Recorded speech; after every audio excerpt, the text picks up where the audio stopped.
2012 से 2018 के बीच में, 19 के बीच में एक बहुत बड़ा वर्ग भारतीयों का गरीबी की रेखा के ऊपर आ गया है। तो ये 4-5 चीज़ें हैं जो तय करती हैं कि भारत एक ग्लोबल पावर के रूप में एमर्ज कर रहा है।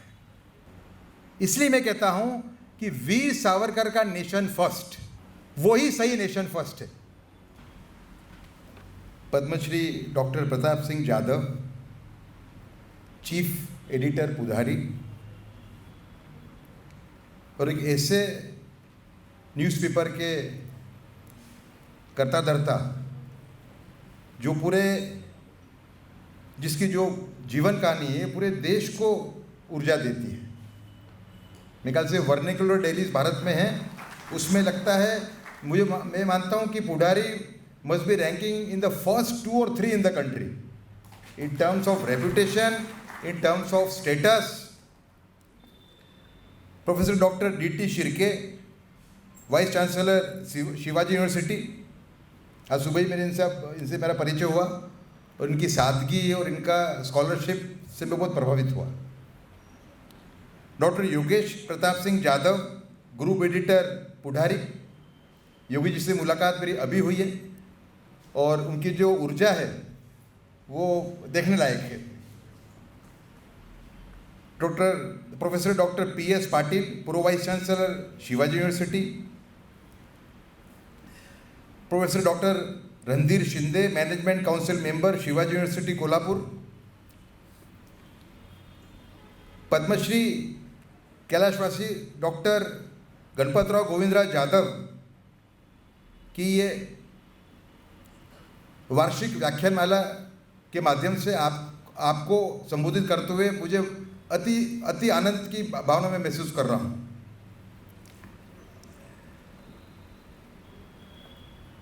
कोल्हापुर में ये शायद मेरा पहला व्याख्यान है और उसमें मुझे बड़ी गर्व की भावना है क्योंकि छत्रपति शाहू महाराज का एक अलग स्थान है पूरे देश में। उनकी नगरी में ये व्याख्यान देना ये मेरे लिए बहुत ही गर्व की बात है।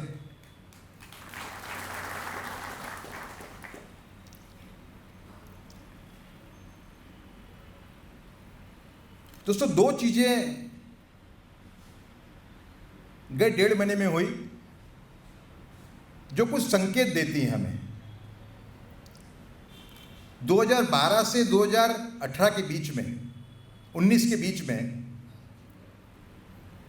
एक बहुत बड़ा वर्ग भारतीयों का गरीबी की रेखा के ऊपर आ गया है। ऐसी रिपोर्ट वर्ल्ड बैंक की रिपोर्ट कह रही है। 2011 से 2019 के बीच में India has drastically reduced it's poverty levels. दूसरा,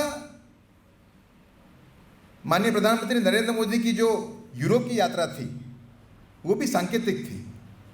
आप देखें, जो यूक्रेन और रशिया के बीच में चल रहा है, एक जबरदस्त प्रेशर है भारत पे एक या दूसरी बाजू झुकने का। लेकिन भारत बिल्कुल एक नेशन फर्स्ट की पॉलिसी पे चलता रहा और भारत का क्या स्थान है वो मोदी जी की ट्रिप से हमें ख्याल आता है कि इतने सारे देश उन्होंने विजिट किए, इतने देश के नेताओं से मिले, कोई ने यूक्रेन को एक मेजर इशू नहीं बनाया। जबकि जितने भी देश उन्होंने विजिट किए, जिन देश के नेताओं से मिले, वो सभी प्रो यूक्रेन है, रशिया के विरोधी हैं। भारत को देखते हैं कि भारत थोड़ा रशिया के नज़दीक है, उसके कुछ कारण है उसके। लेकिन एक भी देश ने भारत को यूक्रेन के संदर्भ में कोई एडवाइस देने का प्रयत्न नहीं किया। सबको ये था कि भारत से हमारे संबंध बने रहें और ज़्यादा अच्छे हों। ये भारत की जो नया स्थान है विश्व फलक पे, उसको मेरे ख्याल से बयान करता है। देखिए, जब हम जो विषय पे मुझे कहा गया है बोलने के लिए, भारत एक जागतिक सत्ता, India an emerging global power, तो इसके मापने के पैरामीटर्स क्या होते हैं? एक, इकोनॉमी, हमारी इकोनॉमी कैसी चल रही है, उसकी विश्व फलक पे क्या असर है। दूसरी, our leadership on global concerns like climate change and terrorism. Climate change और टेररिज्म ऐसे विषय हैं जो पूरी दुनिया को प्रभावित कर रहे हैं। भारत ने एक नया व्यू कैसे रखा, भारत ने कैसे उसकी लीडरशिप लेने का प्रयत्न किया। तीसरा है leadership through science for all. Vaccine के अंदर आप देखिए, जो वैक्सीन बना, भारत दुनिया में पहले 5 कंट्री में से एक था जिसने अपना वैक्सीन बनाया और 100 कंट्रियों को उसको एक्सपोर्ट किया।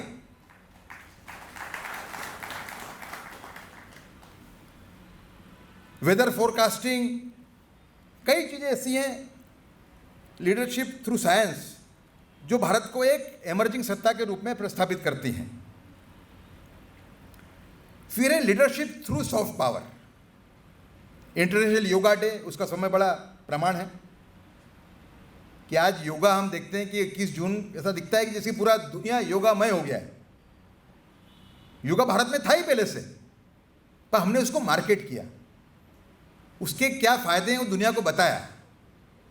स्ट्रेस एक बढ़ती हुई बीमारी है पूरे विश्व में, योगा कैसे उसको टैकल कर सकता है, ये बात हमने कन्विंस किया यूएन को, और यूएन ने 21 जून को विश्व योगा डे के रूप में डिक्लेयर किया।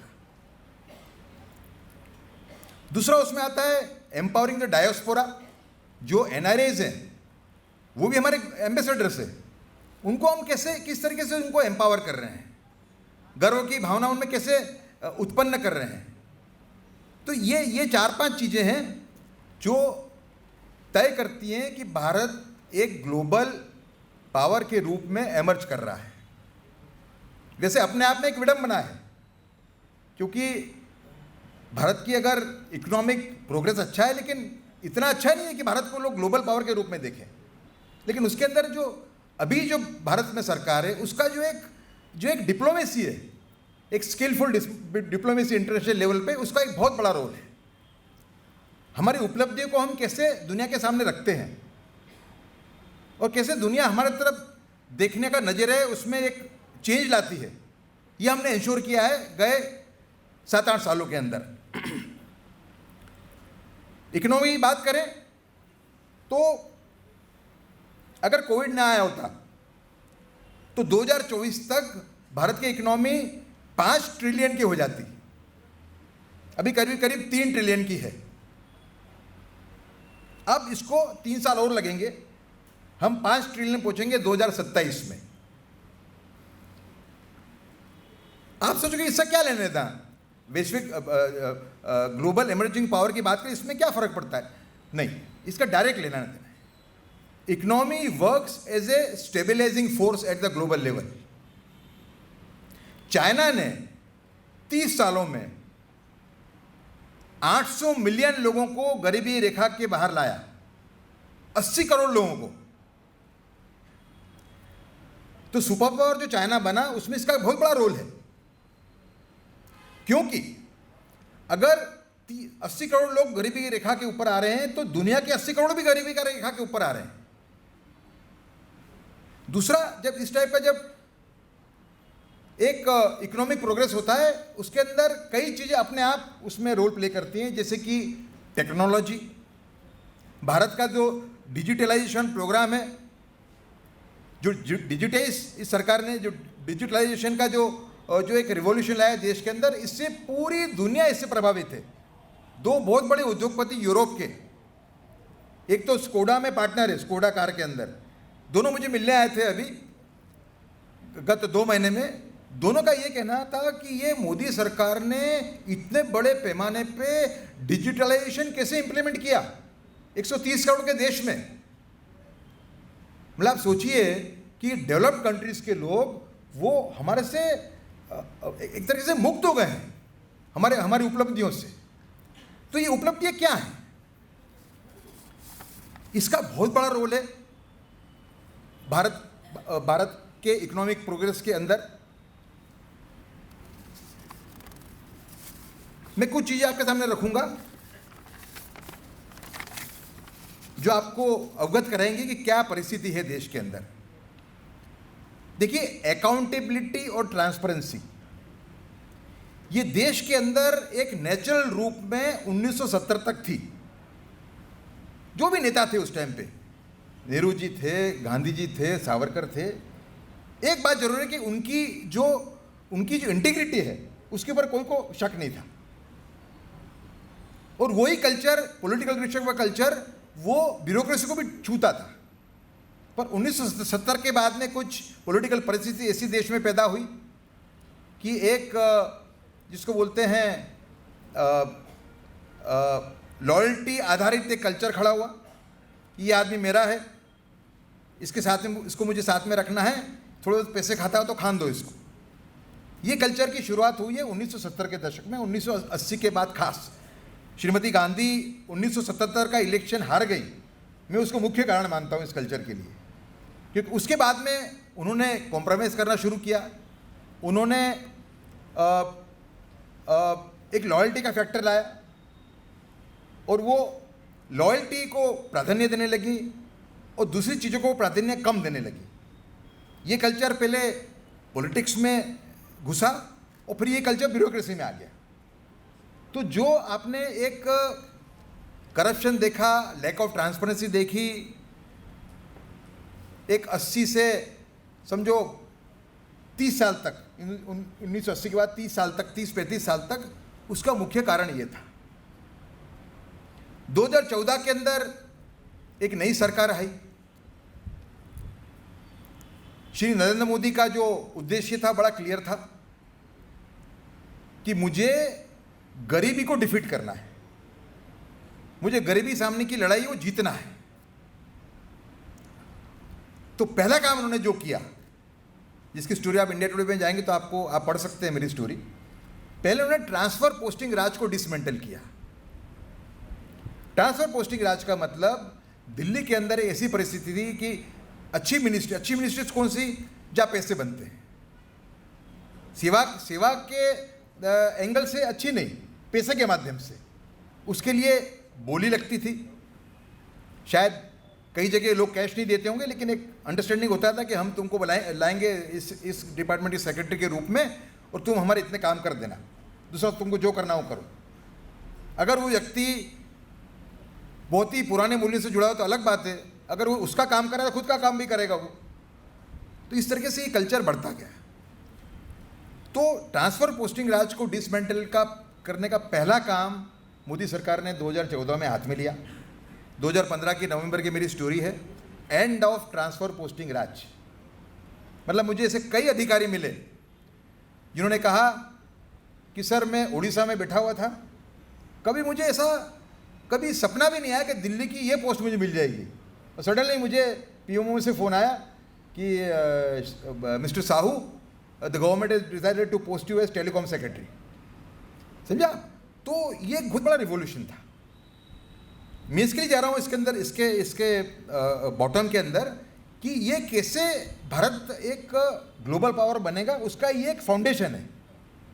इसके बगैर भारत ग्लोबल पावर नहीं बन सकता।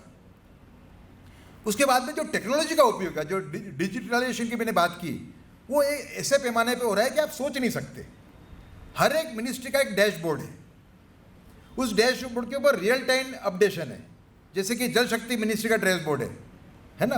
कल खरगोन डिस्ट्रिक्ट के अंदर अगर 5 कनेक्शन लगते हैं, है ना, तो 2-4 दिन के अंदर आपको 5 कनेक्शन डैशबोर्ड पे दिखेंगे। आप जाओगे खरगोन डिवीजन के अंदर तो आपको 5 कनेक्शन दिख जाएंगे, ये 5 कनेक्शन है। ऐसे आवास, जो प्रधानमंत्री आवास योजना का जो डैशबोर्ड है वो तो बेहतरीन है। उसके अंदर आपको ये जानना है आज कि भाई अंडमान निकोबार के अंदर फलाना गांव के अंदर कितने गांव अलॉट हुए हैं, कितने गांव बन के तैयार हो गए हैं, और कितने गांव पे कितने घर पे काम चल रहा है।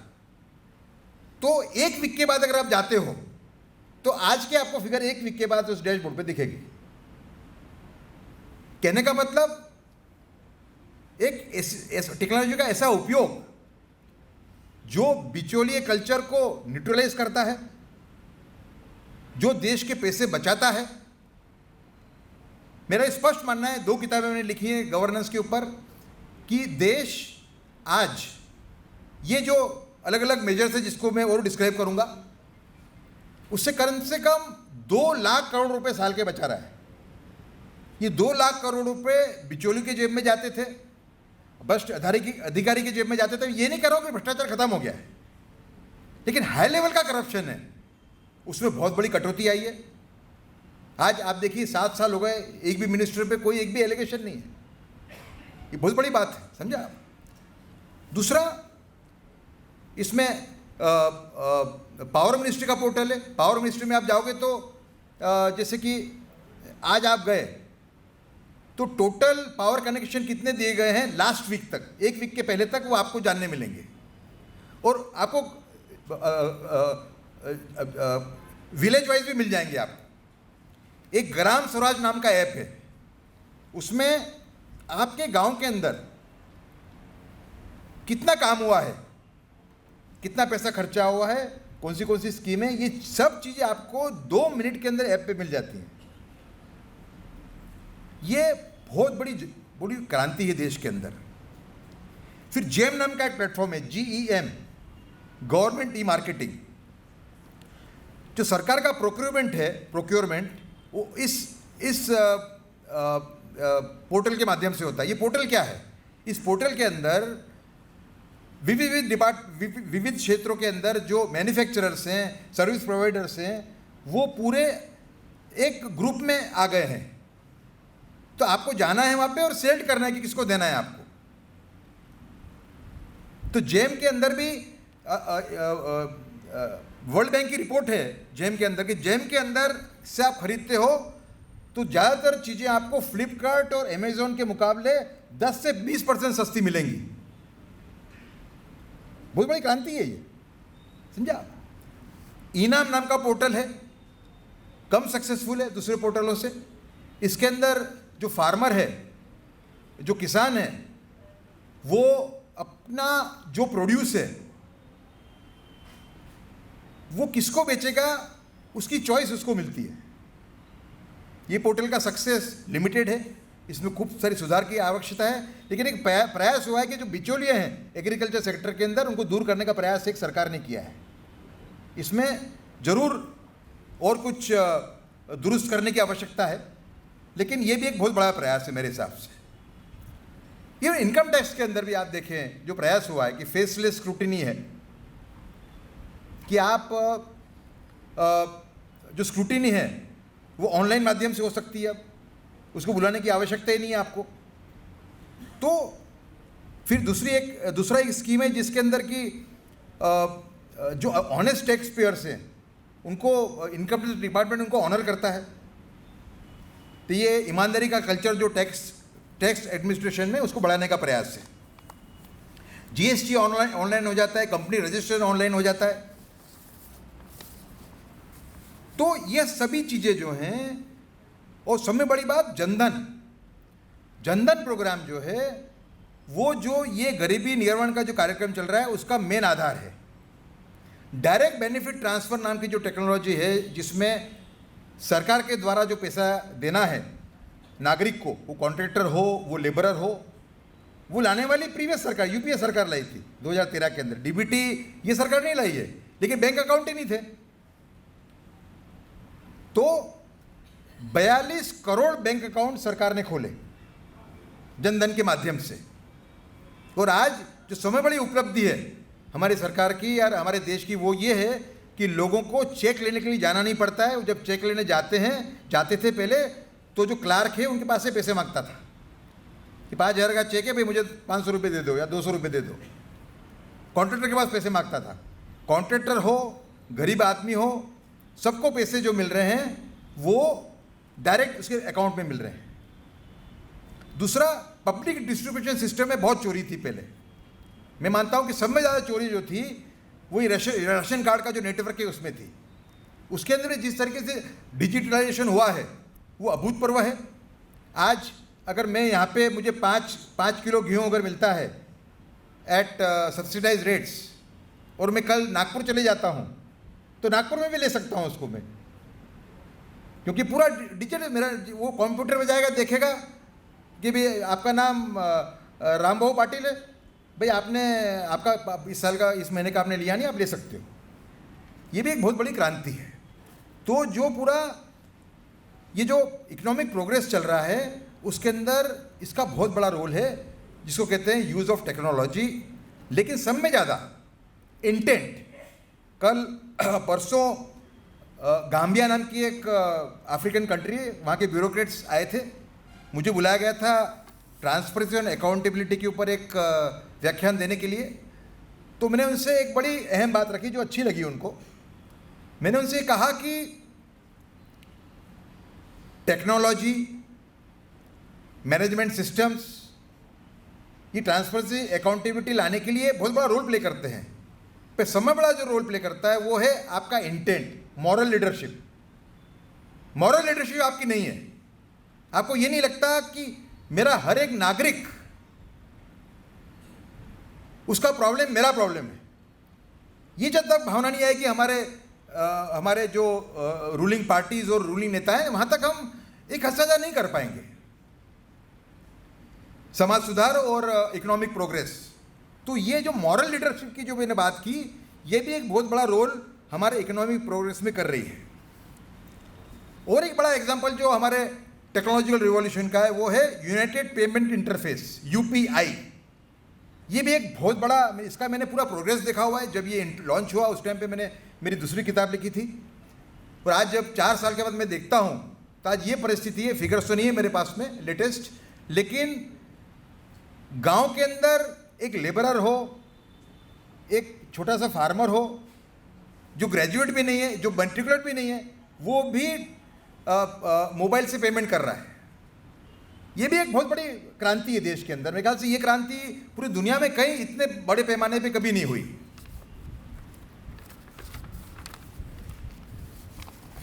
दूसरा,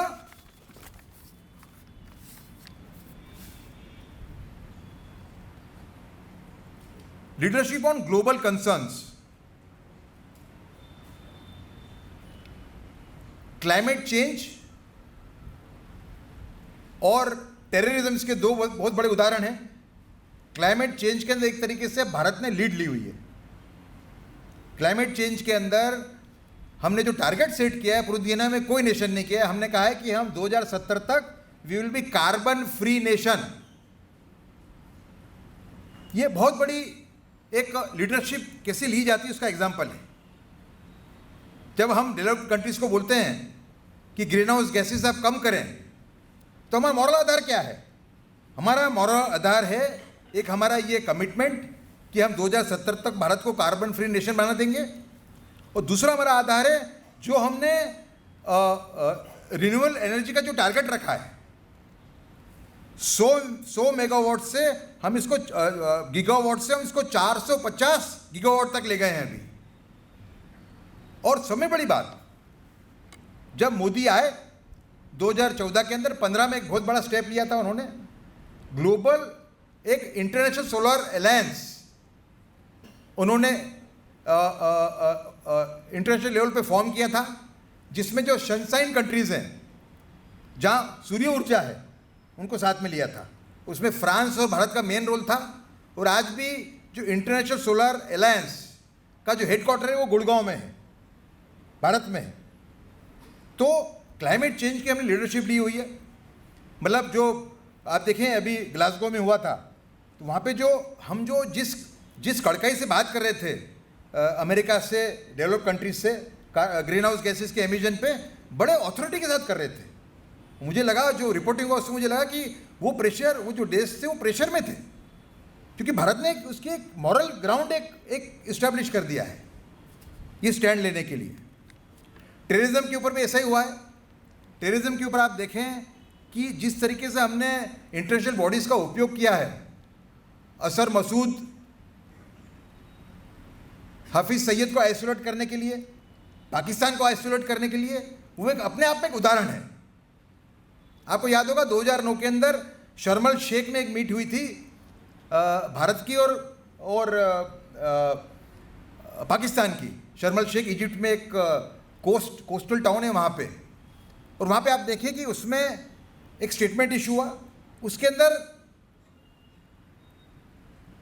पाकिस्तान ने हमें मनवा लिया बलूचिस्तान का नाम ऐड करने में। मतलब उसका लैंग्वेज ऐसी थी जो ये इस तरीके से इनडायरेक्टली इस्टेब्लिश करता था कि बलूचिस्तान में जो हो रहा है आतंकवाद, उसके अंदर भारत का हाथ है। ऐसी गलती उसके बाद में नहीं हुई है, खास करके गए 7 साल में। और टेररिज्म के ऊपर हमने एक बहुत ही एक नुआंस स्टैंड लिया है, स्ट्रॉन्ग स्टैंड लिया है। देखिए, टेररिज्म के अंदर 9/11 के बाद में एक बहुत बड़ा फर्क पड़ा। 9/11 के बाद में अमेरिका से देश जो पाकिस्तान को सपोर्ट करते थे, जब उनको अनुभव हुआ कि टेररिज्म का, जिसको बोलते हैं अगली फेज का, तो फिर एक परिस्थिति हमारे लिए बनी। फिर भी उसका पूरा उपयोग हम नहीं कर पाए। उसका उपयोग हमने शुरू किया 14-15 के बाद, और आज पाकिस्तान पूरी तरीके से आइसोलेटेड है। और सबसे बड़ा एग्जाम्पल ये है कि इवन इस्लामिक कंट्रीज जो हैं वो भी पाकिस्तान को ओपनली सपोर्ट नहीं कर रही इन चीज़ों के अंदर। वहाँ पे भी हमारे डिप्लोमेसी ने ऐसा काम किया है। सऊदी अरेबिया के साथ में, यूएई के साथ में, इजिप्ट तो ही हमारे साथ में। दूसरा, हम लीडरशिप टू साइंस की बात करें तो मैंने आपको एक एग्जाम्पल दिया वैक्सीन का, कि हमने we are one of the only 5 countries who are able to manufacture 2 vaccines, one of course with the help of UK, Oxford University. But more than that, we exported that vaccine to 100 countries before the second wave. When the second wave came and we wanted those vaccines, then we stopped. Otherwise, we have exported to 100 countries, which is not a small thing. उसके पहले एक HCQ tablet आती है, hydrochloroquine, वो उसके लिए America ने हमारे पास मांगी थी, अमेरिका को हमने दी, और डोनाल्ड ट्रंप ने हमको थैंक किया। तो किस तरीके से डिप्लोमेसी में एक नया आयाम दिख रहा है। दूसरा, एक इंटरनेशनल थर्मोन्यूक्लियर एक्सपेरिमेंट रिसर्च नाम का एक एक्सपेरिमेंट चल रहा है न्यूक्लियर फ्यूजन पे। ये कटिंग एज टेक्नोलॉजी है जो दुनिया के सभी एनर्जी रिक्वायरमेंट है उसको रिप्लेस कर सकती है with minimum cost to environment. इसके अंदर there are 6 nations who are doing this research, India is one of them. मतलब लीडरशिप थ्रू साइंस, उसका ये बहुत बड़ा एग्जाम्पल है। और बाकी तो आप जानते ही हो, जैसे हमने सॉफ्टवेयर के अंदर जो हमने एक लीड ली हुई है पूरे देश, पूरे वर्ल्ड के अंदर, सिलिकॉन वैली से लेके जितने भी सॉफ्टवेयर के पार्क्स हैं और सॉफ्टवेयर के सेंटर्स हैं, सभी जगह इंडिया डोमिनेट कर रहा है। TCS हो, HCL हो, विप्रो हो, L&T इंफ्रा हो, इन्फोसिस हो, टाटा एलेक्सी हो, सॉफ्टवेयर के अंदर we are in a very leading position across the world. Soft power, हमने योगा डे की बात की। सॉफ्ट पावर के अंदर और सारे एग्जाम्पल है कि सब में बड़ा जो मुझे लगता है, सब में बड़ा जो एक हमने उदाहरण रखा है वो है हमारे जो NRIs है उनको एम्पावर करने का जो एक अभियान शुरू किया है सरकार ने। जहाँ भी श्री नरेंद्र मोदी जाते हैं, आपने देखा होगा करीबन 40 से 50 मिनट का लेक्चर डिलीवर करते हैं NRIs को बुला के। कभी कभी मुझे भी बड़ा रिपीटेटिव लगता है कि एक ही चीज़ 10 जगह क्यों बोल रहे हैं। जैसे कि 4 कंट्री गए 5 दिन के अंदर, तो वो लेक्चर करीब करीब उसी टाइप का होता है, लेकिन उनका उद्देश्य अलग है। उनका उद्देश्य ये है कि दे शुड फील एम्पावर्ड कि हमारा देश प्रोग्रेस कर रहा है। तो देश के अंदर जो भी देश ने प्रोग्रेस किया है अलग अलग फील्ड के अंदर, इकोनॉमी में किया है, पॉवर्टी एलिमिनेशन में किया है, आपका सैटेलाइट टेक्नोलॉजी में किया है। 104 सैटेलाइट हमने छोड़े थे अभी बीच में लास्ट ईयर, वो भी एक रिकॉर्ड था, समझा। ये सब चीज़ें वो शेयर करते हैं और उनको ये एहसास दिलाते हैं कि तुम्हारा देश अब पहले वाला देश नहीं रहा। देखिए, मैं ये मानता ही हूँ कि पहले भी देश कोई एक बनाना रिपब्लिक नहीं था। देश ने पहले भी प्रोग्रेस किया है, लेकिन अब जो प्रोग्रेस हो रहा है वो मार्क्ड प्रोग्रेस है। खास करके जो गरीबी निवारण का जो कार्यक्रम है वो मेरे ख्याल से एक ऐसा कार्यक्रम है कि देश के अंदर देखिए, एक इकोनॉमिक प्रोग्रेस हो रहा था, उसका लाभ भी समाज को मिल रहा था, लेकिन गरीबी दूर नहीं हो रही थी जो प्रोपोर्शनेटली होनी चाहिए। अगर कोविड ना होता तो आज हम उसमें काफ़ी आगे बढ़ चुके होते। लेटेस्ट फिगर्स तो खैर अभी नहीं आई है, लेकिन फिर भी जो 2012 से 2019 के जो फिगर्स है वो स्पष्ट कर देती हैं कि गरीबी निवारण में हमने एक बहुत बड़ा काम किया है। दूसरा, हमारे जो बड़े बड़े जो टेक्नोक्रेट्स हैं वो भी दुनिया पे रूल कर रहे हैं। सत्य नाडेला हो, सुंदर पिचाई हो, ये तो दो नाम हैं, इससे कई हैं अमेरिका के अंदर जो अमेरिकन कंपनीज को हेड कर रहे हैं और जो अमेरिका के जो पूरा कॉर्पोरेट वर्ल्ड के अंदर एक नाम रखते हैं बहुत बड़ा।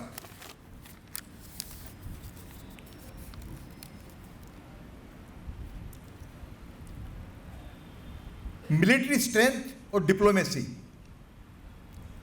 ये दो ऐसे एरियाज हैं जिनको सिद्ध करे बिगर हम जागतिक सत्ता नहीं बन सकते।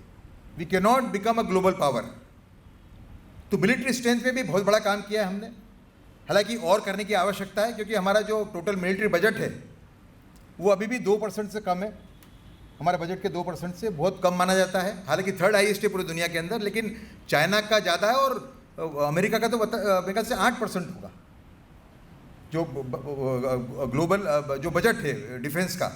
फिर भी जो उपलब्धियां हैं उपलब्धियां हमारी हैं डिफेंस के अंदर वो कम नहीं है। हमने एक इंडाइजीनियस डिफेंस प्रोडक्शन का प्रोग्राम शुरू किया है जिसके अंदर हम कई ऐसी डिफेंस इक्विपमेंट हैं जो भारत इंपोर्ट करता था, उसको हम इन हाउस बना रहे हैं। और पॉलिसीज़ इस तरीके से पॉलिसीज़ को डिवाइस किया गया है कि फॉरेन की जो कंपनीज़ हैं जो जनरली टेक्नोलॉजी शेयर नहीं करती, वो प्रेरित हो भारत में इन्वेस्ट करने के लिए भारतीय पार्टनर को साथ में रख के, ताकि टेक्नोलॉजी का हमको लाभ मिले।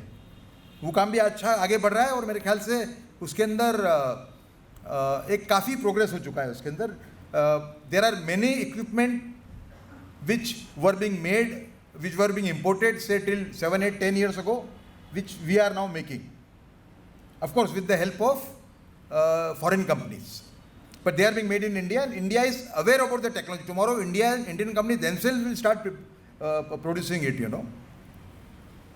तो डिप्लोमेसी की अपन बात करें तो चाइना को ले लें अपन। कई लोग ऐसा मानते होंगे कि चाइना के अंदर हमने एक तरीके से मार खाया है, लेकिन हमें ये पोजीशन लेने के पहले जाना पड़ेगा आज से 15-20 साल पहले। चाइना के नाम से हम डर जाते थे।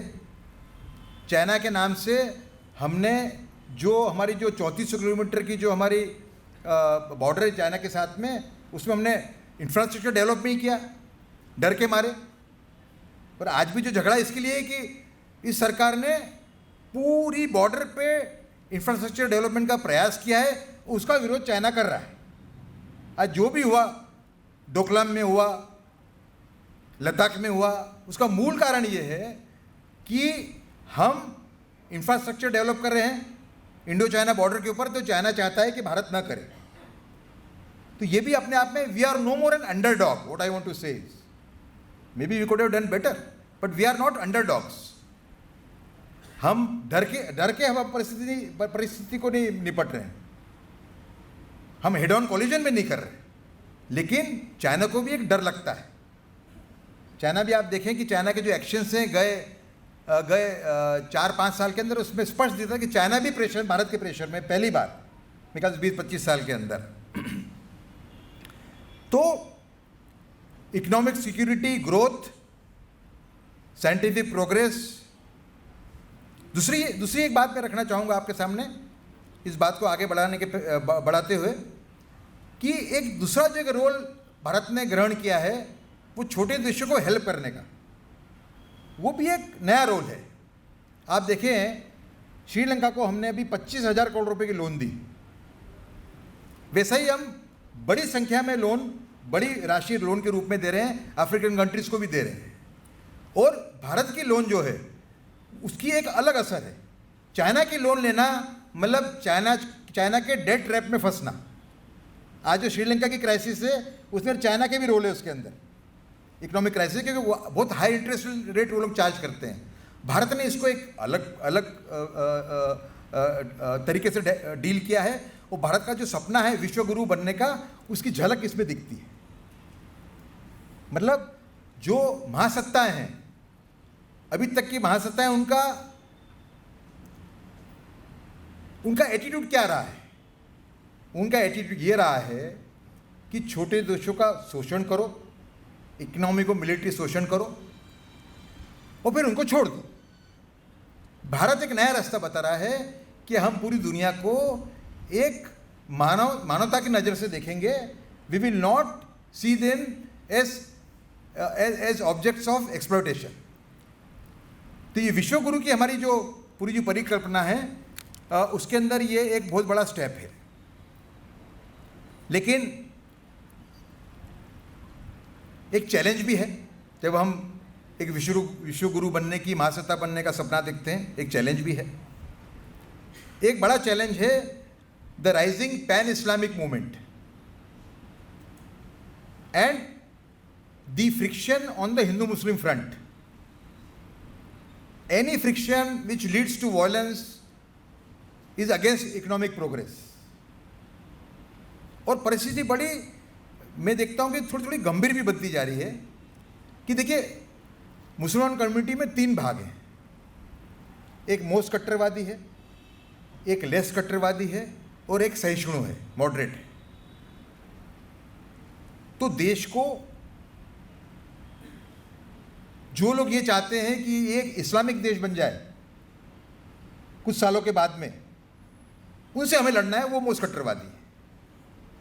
पर दूसरों को हमको एक तरीके से उनको टैकल करना है, और जो कट्टरवादी बिल्कुल नहीं है उनको साथ में रखना है।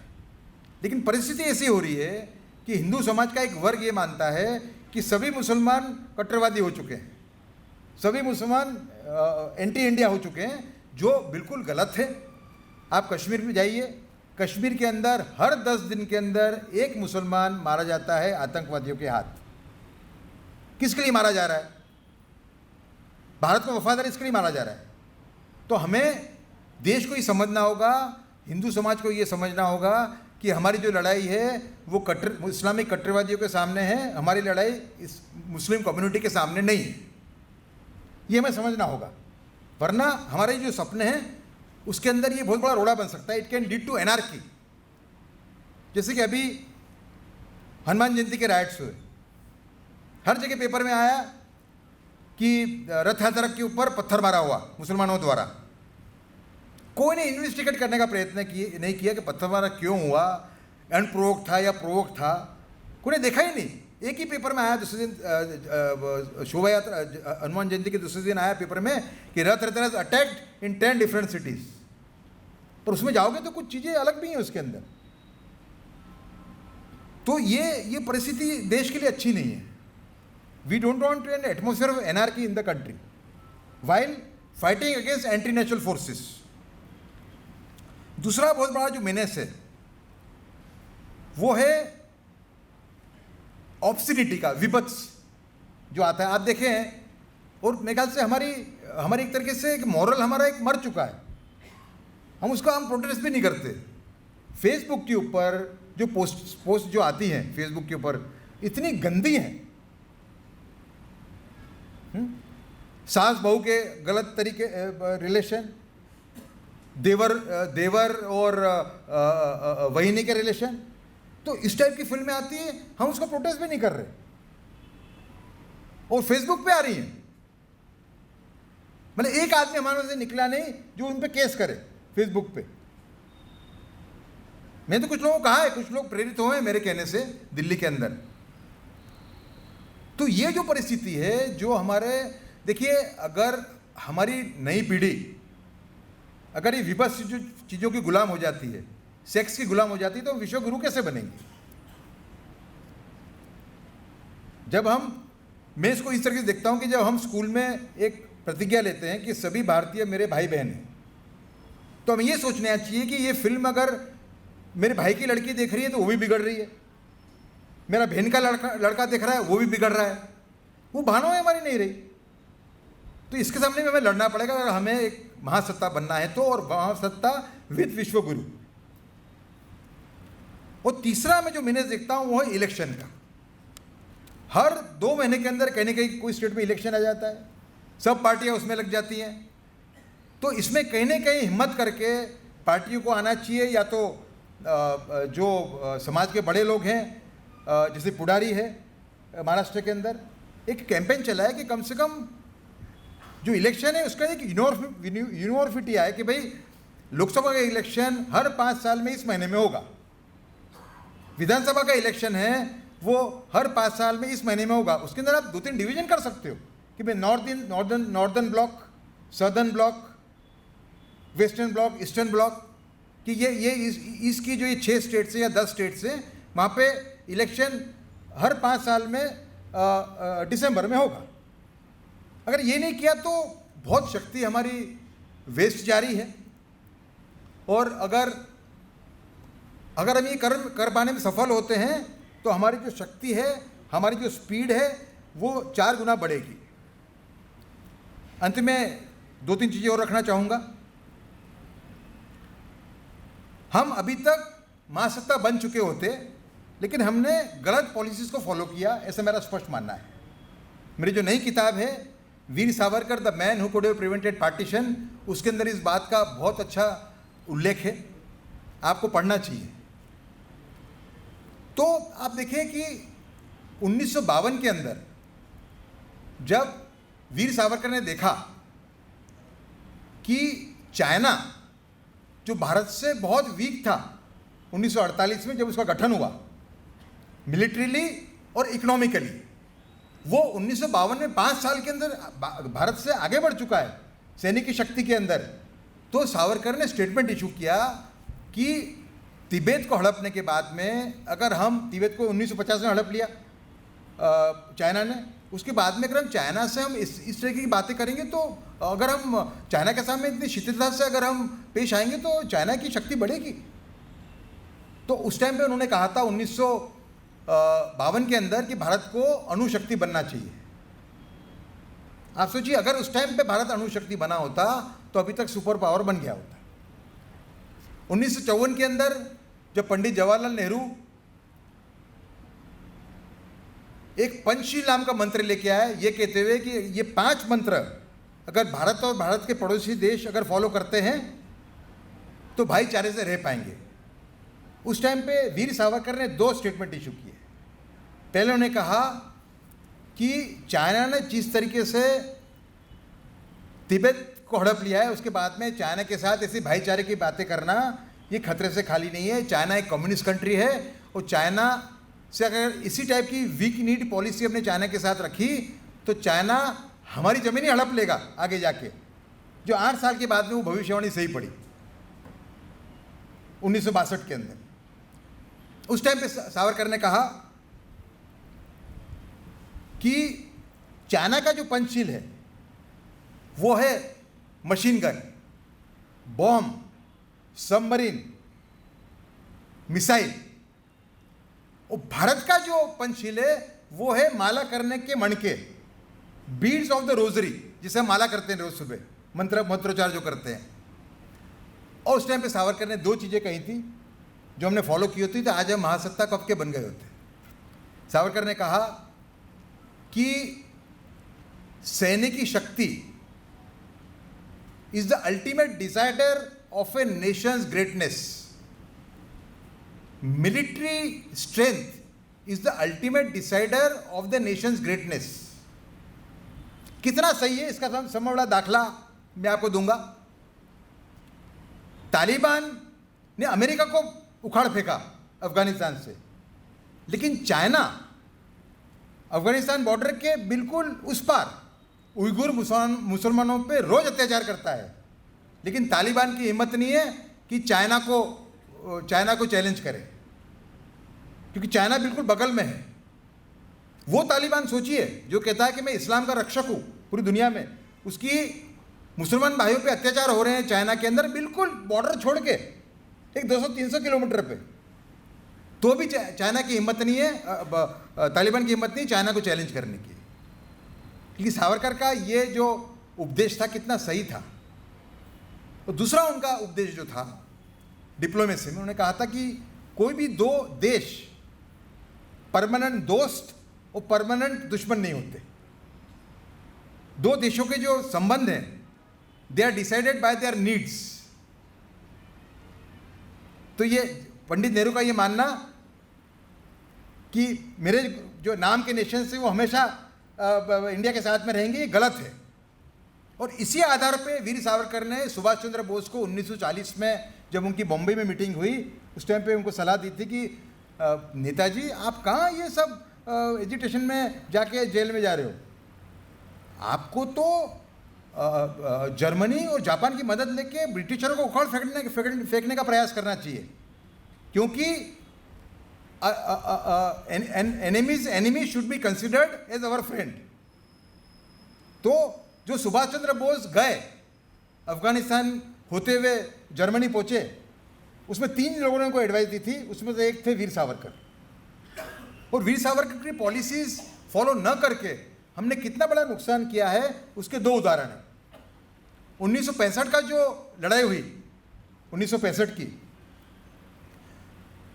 इंडो पाकिस्तान वॉर, उसके अंदर भारत का जो जाट रेजिमेंट है वो लाहौर से सिर्फ 13 किलोमीटर दूर था, ओनली 13 किलोमीटर्स, और हमने वर्ल्ड पावर्स के प्रेशर में हमने युद्ध विराम स्वीकार कर लिया। सावरकर ने कहा था 1947 के अंदर कि जब तक पाकिस्तान रहेगा तब तक भारत चैन की नींद नहीं सो पाएगा। इसके लिए Pakistan should be treated as rebel province and at the first possible opportunity we should merge Pakistan with us. लेकिन हमने युद्ध विराम स्वीकार कर लिया और 1966 के अंदर ताशकंद समझौते में जो जीता था वो भी वापस दे दिया।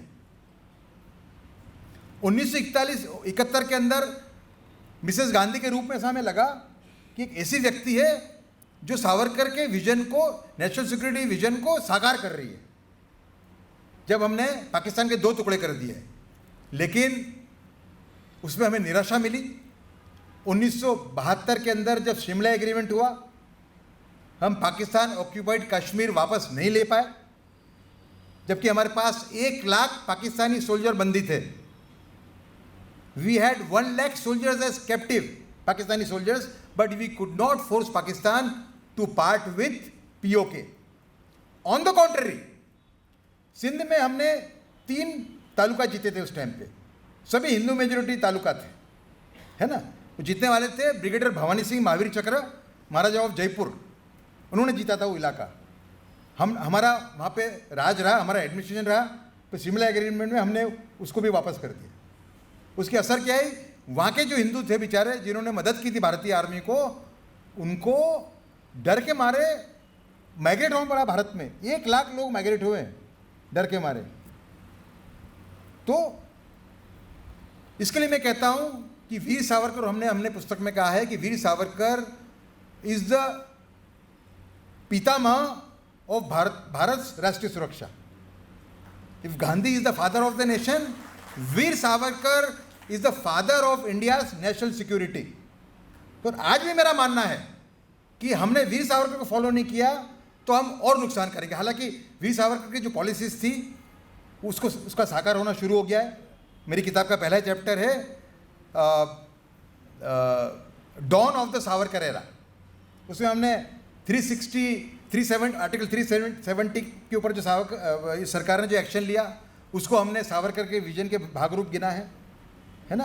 राम मंदिर को भी मैंने गिना है। मैं ऐसा स्पष्ट मानता हूँ कि हजारों मंदिर मुस्लिम आक्रमणकारों ने मध्यकाल में तोड़े, ठीक है। फिर हमने मुसलमान के एक तबके के कहने पे हमने पाकिस्तान दे दिया।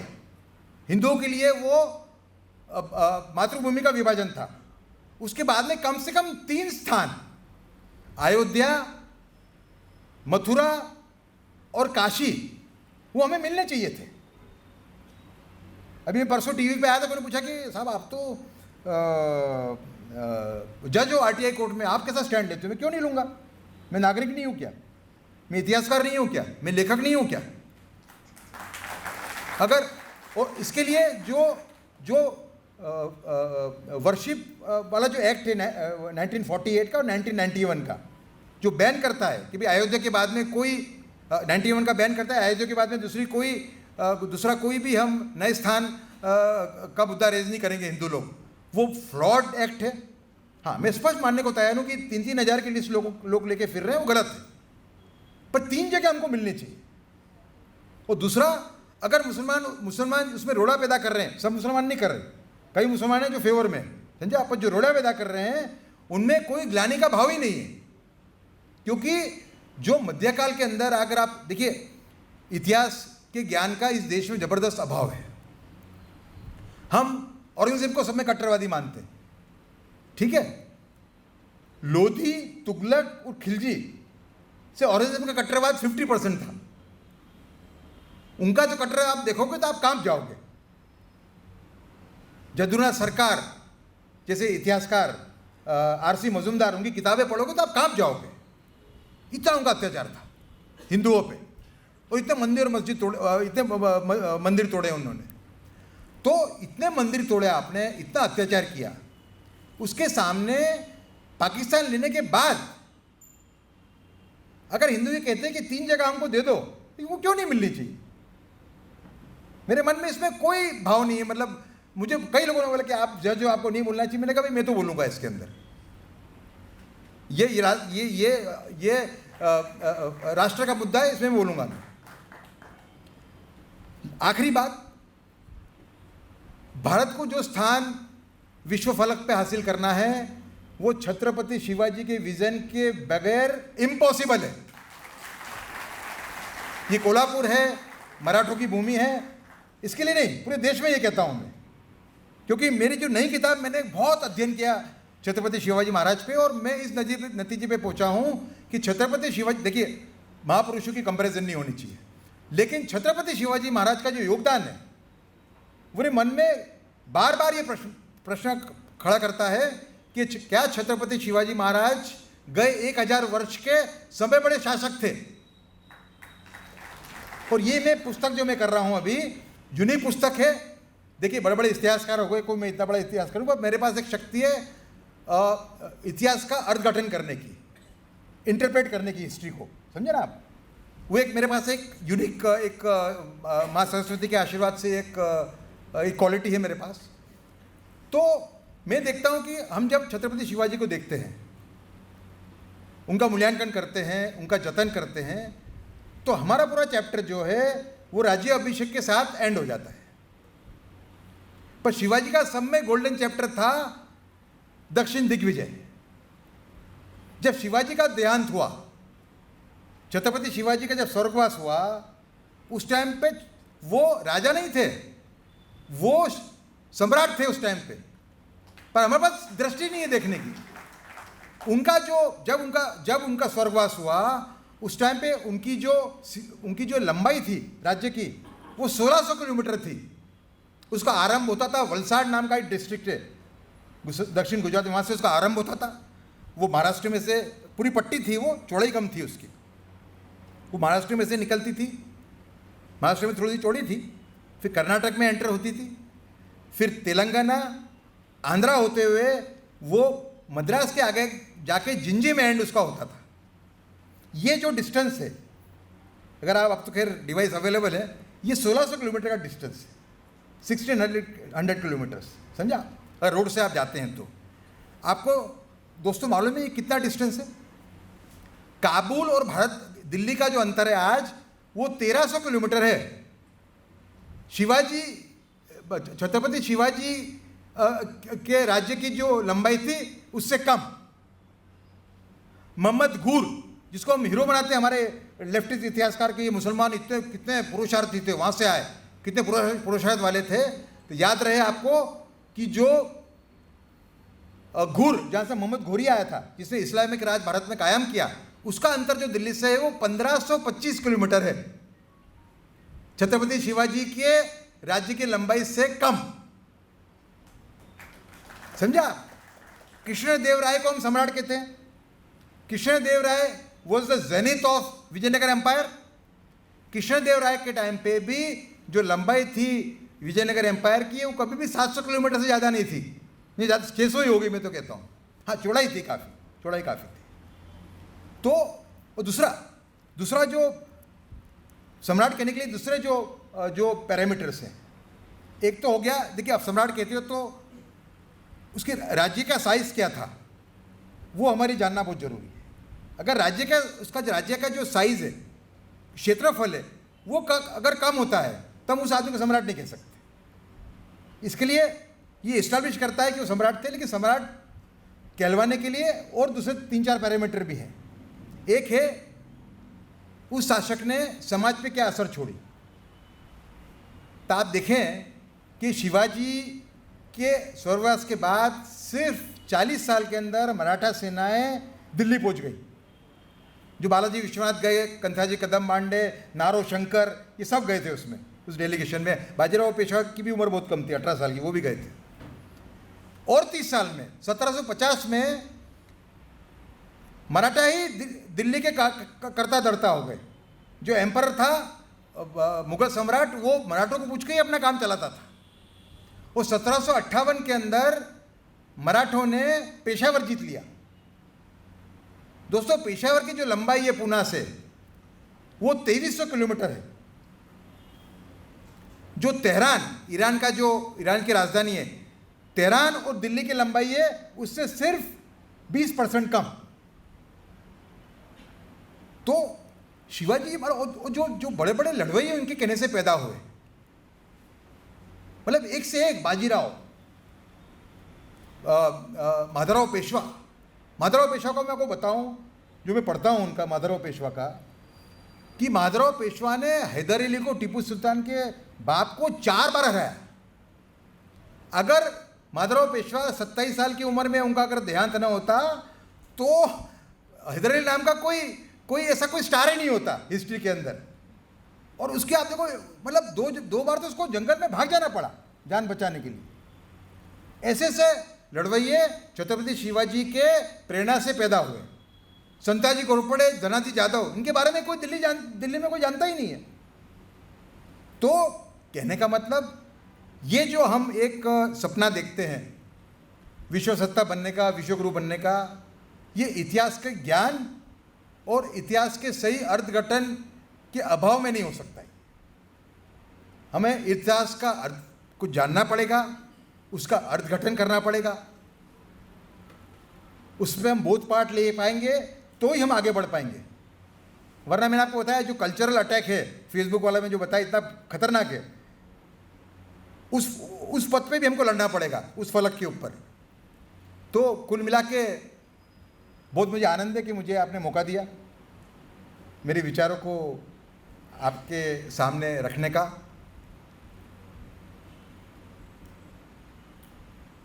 मैं धन्यवाद करता हूं जादू साहब का, और उनसे मैं बहुत प्रभावित हूं, क्योंकि आजकल पत्रकार जब बनते हैं, अगर बड़े हो जाते हैं तो उनको पहला ये था कि हम पॉलिटिक्स में कैसे जाएं, कैसे राज्यसभा में चले जाएं। पुडारी ने एक बहुत बड़ा एक एग्जाम्पल रखा है, जर्नलिज्म विदाउट फियर और फेवर। और हमें ऐसे पत्रकारिता की आवश्यकता है देश के अंदर, क्योंकि मीडिया का भी एक रोल है।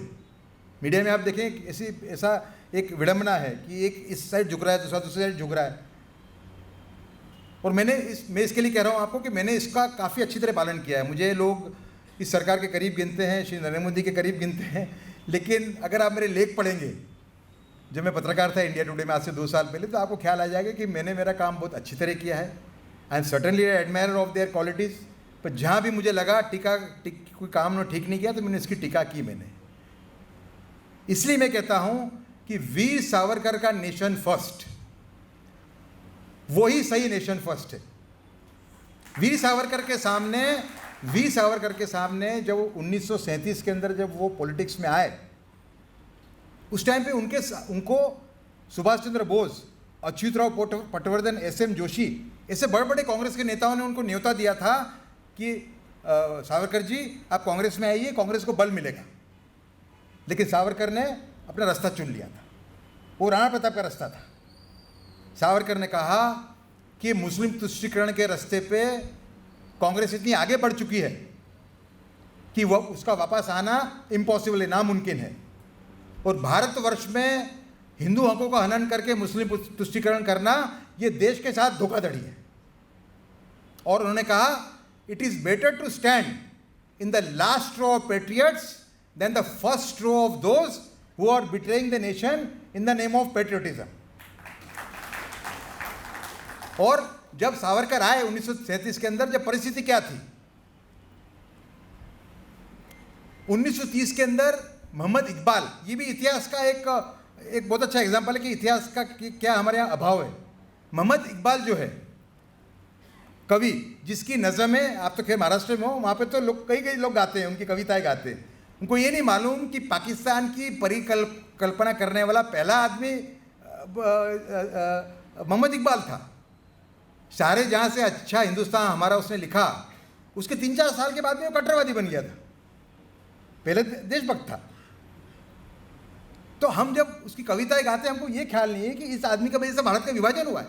तो 1930 के अंदर जो इलाहाबाद का सेशन था, उसके अंदर उन्होंने पहली बार ये बात रखी इकबाल ने कि मैं भविष्य के अंदर Punjab, north west frontier province, Balochistan और सिंध के अंदर भविष्य का पाकिस्तान, भविष्य की मुसलमानों की अलग भूमि देख रहा हूँ। 1930 में कह दिया था। 1932 के अंदर रहमत अली चौधरी नाम का एक जलंधर का मुसलमान था जो ऑक्सफोर्ड में पढ़ता था। उसने पाकिस्तान नाम कॉइन किया कि नई जो भूमि बनेगी भारतीय मुसलमानों की, उसका नाम होगा पाकिस्तान।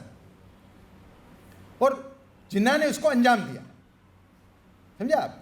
तो 1937 के अंदर जब सावरकर आए, तब ये सब घटनाएं घट चुकी थी, लेकिन सावरकर एकमात्र ऐसे व्यक्ति थे जो देख चुके थे कि पाकिस्तान बनेगा अगर ये नीतियां चालू रही मुस्लिम तुष्टीकरण की। और जब 1936 के अंदर जब सिंध प्रांत को अलग किया गया, सिंध को मुंबई प्रांत से, उस टाइम सावरकर ने कहा कि this is a Anglo Muslim conspiracy, हाँ, to realise the aim of Pakistan. 1936 में जब हुआ, 37 में बाहर आए, 37 में बाहर आने के बाद में, नजर कैद में से बाहर आए, तो one of the first statement was this, that the detachment of Sindh from Mumbai province by the Britishers is part of an Anglo-Muslim conspiracy। तो सावरकर बहुत बड़े आदमी थे, और मैं मानता हूं कि देखिए हर एक नेता गलती करता है, ऐसा नहीं है, लेकिन सावरकर का जो हिंदुत्व था वो बिन शर्ती राष्ट्रवाद था। उसके अंदर कोई देशभक्त मुसलमान है, उसके लिए पूरी जगह थी, लेकिन वो एक राडार था, उनका दिमागी राडार था। उसके अंदर कोई भी अराष्ट्रवादी अगर राष्ट्रवादी बनकर घूमता है, कपड़े पहन के घूमता है, तो वो उसको देख लेते थे कि अंदर से ही अराष्ट्रवादी है। उसका समय बड़ा दाखला 1943 का है। वो कश्मीर गए, कश्मीर के मुसलमान, वहाँ पर उन्होंने एक लिबरल लेक्चर दिया, ऐसा लिबरल टाइप का होगा, तो वहाँ के मुसलमानों की बहुत सराहना की कि सावरकर जी, आपको तो सब हिंदू कट्टरवादी कहते हैं, आप तो बहुत ही लिबरल आदमी हो। ठीक है, 1 महीने के बाद सावरकर जी को लेटर मिला बम्बई में उन्हीं मुसलमानों की तरफ से, कश्मीरी मुसलमान, कि सावरकर जी, उस टाइम पे हैदराबाद में स्ट्रगल चल रही थी। हैदराबाद में जो रज़ाकार थे, निज़ाम के जो रज़ाकार, वो हिंदुओं पे अत्याचार कर रहे थे। उसमें ओवैसी के फादर भी थे, उसके अंदर ओवैसी के दादा, वो भी उसमें थे। तो उन्होंने कहा कि वहाँ पे आप जो राजा है, मतलब निज़ाम है, वो माइनॉरिटी कम्युनिटी का है और प्रजा वो मेजोरिटी में है, तो वहाँ मेजोरिटी को सपोर्ट कर रहे हो। By the same principle in Kashmir you should support Muslims, because they are in majority and the ruler belongs to minority Hindu community. तो सावरकर का जवाब देखिए आप, वो जो मैं राडार बोलता हूँ, उन्होंने कहा my principle applies to only those people who owe undivided loyalty to the Indian nation, not to others. वही उन्होंने उनका आर्ग्यूमेंट है वो तोड़ दिया। तो हमें इस टाइप की विजन चाहिए देश के लिए, अगर हमें एक महान देश बनना है। बस इन्हीं शब्दों के साथ मेरी वाणी को मैं विराम दूंगा और धन्यवाद करूंगा फिर से पुडारी का, पद्मश्री प्रताप सिंह जाधव जी का, कि उन्होंने मौका दिया मुझे अपने विचार आपके सामने रखने का। धन्यवाद, थैंक यू। पुढारीकार पद्मश्री कैलासवासी डॉक्टर ग जाधव यांच्या स्मृती व्याख्यानमालेच्या निमित्तानं व्यासपीठावर प्रमुख वक्ते ज्यांनी आत्ताच आपलं अतिशय अभ्यासपूर्ण भाषण आपल्यासमोर मांडणी केली ते केंद्रीय माहिती आयुक्त माननीय उदयजी माहूरकर, व्यासपीठावर उपस्थित शिवाजी विद्यापीठाचे प्रकुलगुरू प्राध्यापक PS पाटील, पुढारीचे मुख्य संपादक माननीय डॉक्टर प्रतापसिंह जाधव, दैनिक पुढारीचे समूह संपादक डॉक्टर योगेशजी जाधव, माझे सहकारी आणि व्यवस्थापन परिषदेचे सन्माननीय सदस्य डॉक्टर रणधीर शिंदे, पद्मश्री डॉक्टर ग जाधव अध्यासनाचे समन्वयक डॉक्टर शिवाजी जाधव आणि पद्मश्री डॉक्टर ग जाधव म्हणजे आपले आबाजी यांच्यावर प्रेम करणारे, पुढारीवर प्रेम करणारे, शिवाजी विद्यापीठावर प्रेम करणारे आपण सर्वजण. मित्रो, शिवाजी विद्यापीठाचं हे हिरक महोत्सवी वर्ष आहे आणि डॉक्टर शिवाजी जाधव यांनी आपल्या प्रास्ताविकामध्ये ज्याचा उल्लेख केला की 1933च्या दरम्यान 33-34च्या दरम्यान जे सेवक साप्ताहिक आबाजी यांनी सुरू केलं होतं त्याच्यामध्ये शिवाजी विद्यापीठाच्या स्थापनेचा जो विचार आला तो सत्यात उतरण्यासाठी साधारणतः परत 30 वर्षे गेली असतील. परंतु हिरक महोत्सवी वर्षाच्या निमित्तानं ज्या ज्या व्यक्तींनी या विद्यापीठ स्थापनेमध्ये योगदान दिलं त्याच्यामध्ये अर्थातच आबाजी यांच्याविषयी कृतज्ञता व्यक्त करणं हे कर्मप्राप्त आहे आणि मी सुरुवातीलाच याविषयी आबाजींच्या प्रती विनम्र त्यांना अभिवादन करतो. तसेच त्यांच्या नावाचं अध्यासन डॉक्टर ग जाधव अध्यासन हे शिवाजी विद्यापीठामध्ये सुस्थापित करण्यासाठी दैनिक पुढारीचे मुख्य संपादक आदरणीय डॉक्टर प्रतापसिंह जाधव यांनी खूप साऱ्या गोष्टी मार्गदर्शन आणि आम्हाला जो या बाबतीतल्या बऱ्याच गोष्टी उपक्रम करण्यासाठी वेळ देत आहेत. एकूणच शिवाजी विद्यापीठातल्या प्रगतीमध्ये त्यांचा एक मोलाचा वाटा आहे. मी मुद्दाम या निमित्तानं आठवण करून देतो की शिवाजी विद्यापीठामध्ये जे संगीत आणि नाट्यशास्त्र विभाग सुरू झालेला आहे त्याचं खरं म्हणजे त्या बाबतीतलं योगदान आदरणीय जाधव साहेबांच्याकडे जातं. त्यामुळे त्यांनाही मी या निमित्तानं धन्यवाद देतो. माध्यमं आणि शिक्षण व्यवस्था याचा काय संबंध असतो असं जर प्रश्न विचारला तर त्याचं उत्तर आज आपल्याला व्यासपीठावर मिळालं. या माध्यमाच्या निमित्तानंच हे अध्यासन सुस्थापित झालं. या माध्यमाच्या निमित्तानंच ही व्याख्यानमाला त्याची सुरुवात झाली. या माध्यमाच्या निमित्तानं जवळजवळ 30 वर्ष या व्याख्यानमालेद्वारे विविध तज्ज्ञांची व्याख्यानं आज आपल्यासमोर आपल्याला घेण्याचा योग आला आणि आजचं व्याख्यानमध्ये अतिशय सुंदर असं व्याख्यान होतं. आज आपण ज्या वेळेला माहूरकर सरांना आपण ऐकत होतो म्हणजे डॉक्टर जाधव यांनी त्यांच्याविषयी सांगितलेच आहे की ज्या पदावर ते काम करतात त्या पदाची निष्ठा त्यांची काय आहे, ती एकाग्रता काय आहे. त्याच्या पुढं जाऊन मला आपल्याला असं सांगायचं आहे की आज आपण सर्वजण त्यांना ऐकत होतो. आजचा विषय तसा अतिशय महत्त्वाचा होता. भारत देशातल्या 130 कोटी जनतेच्या प्रेमाचा विषय होता की आपल्याला महासत्ता व्हायचं आहे. पण महासत्ता होत असताना ज्या पद्धतीने त्यांनी मांडणी केली ती एकांगी निश्चितच नव्हती.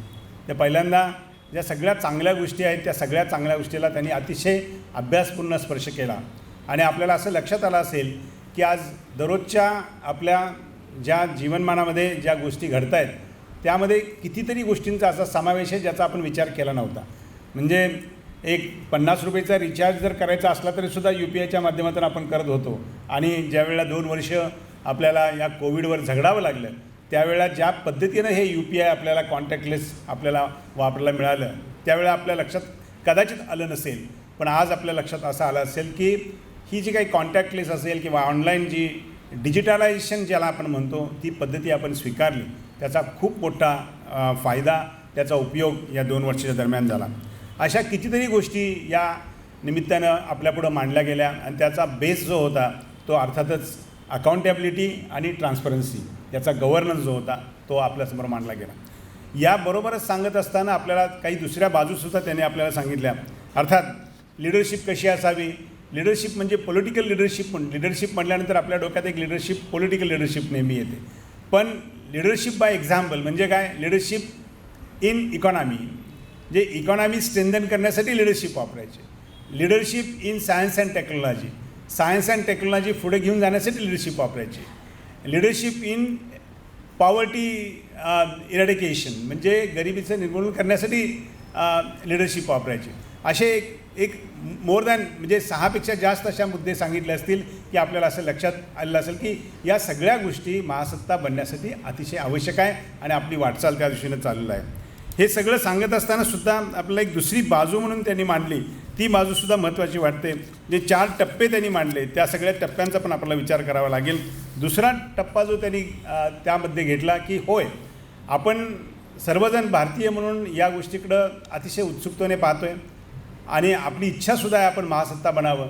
पण आपल्यापुढं काही चॅलेंजेस आहेत, त्या चॅलेंजेसमध्ये सुद्धा आपल्याला समोर त्यांनी मांडणी केली. आणि सगळ्यात मोठा चॅलेंज, मोठा म्हणायला हरकत नाही की तो सोशल मीडिया आणि त्याची जी आजची परिस्थिती आहे, ती परिस्थिती किती आपल्या तरुण पिढीला वाईट मार्गावर घेऊन चाललेली आहे याचं एक उदाहरणादाखलसुद्धा आपण त्यांना देऊन आपल्यापुढं सांगितलं.